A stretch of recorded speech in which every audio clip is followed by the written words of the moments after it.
दोस्तों आज मैं आपके लिए इस बहुत ही बढ़िया से सुंदर से दिखने वाले नान की रेसिपी लेके आई हूँ, जो कि गेहूं के आटे से बनता है, ना कि मैदे से।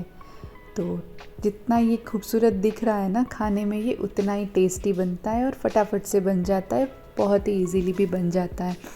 मैंने यहाँ पे इसे बनाया था मटर पनीर के साथ, लेकिन आप अपनी किसी भी पसंदीदा सब्जी के साथ इसे बना सकते हैं। और एक बार आपने इसे बना लिया ना, तो आप मैदे का नान खाना तो बिल्कुल ही भूल जाएंगे। तो चलिए रेसिपी को शुरू करते हैं, लेकिन उससे पहले अगर आप चैनल पर पहली बार आए हैं तो चैनल को ज़रूर सब्सक्राइब कर दीजिएगा।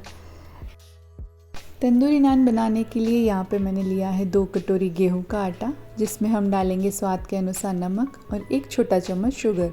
अब बीच में इस तरह से हम होल बना देंगे और उसमें मैं डाल रही हूँ 2 बड़े चम्मच जितनी दही। अब दही में मैं ऐड कर रही हूँ आधा छोटा चम्मच बेकिंग पाउडर और 1/4 चम्मच बेकिंग सोडा। अच्छे से इस तरह से मसल देंगे और अब इसे आटे के साथ हम मिक्स कर लेंगे। सारी चीज़ों को अच्छे से आपस में मिक्स कर लेना है और थोड़ा थोड़ा करके हम पानी ऐड करेंगे और इसका एक स्टिफ सा आटा रेडी कर लेना है हमें।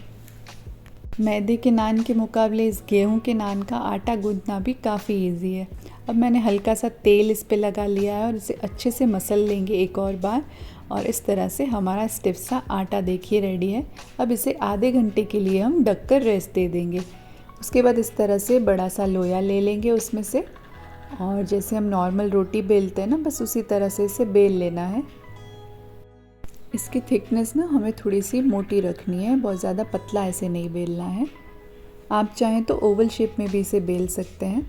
अब देखिए यहाँ पे हम क्या करेंगे, चकले पे मैं लगा रही हूँ थोड़े से काले तिल, और साथ ही हम थोड़ी सी धनिया पत्ती भी यहाँ रख देंगे। और उसके बाद जो हमने रोटी बेली उसे इसके ऊपर रख के हल्के हाथों से थोड़ा सा बेल लेंगे, ताकि ये दोनों ना इसमें अच्छे से लग जाएं।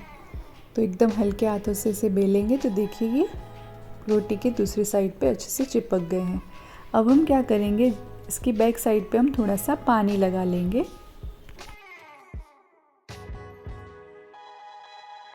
और अब मैंने एक तवा गरम करने रखा है। नॉनस्टिक तवे पे इसे मत बनाइएगा, लोहे के तवे पर ही हम इसे बनाएंगे।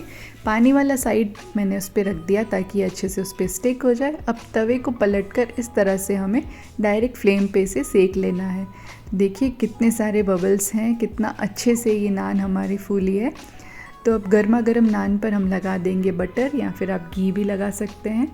और देखिए कितना जल्दी ये बन के रेडी हुआ है। दोनों साइड से मैं आपको दिखा रही हूँ कितना अच्छे से ये सिका है।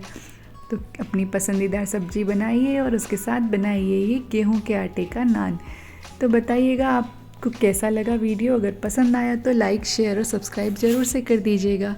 मिलती हूँ आपसे एक और अच्छी सी डिलीशियस सी रेसिपी के साथ। तब तक के लिए take care and bye bye.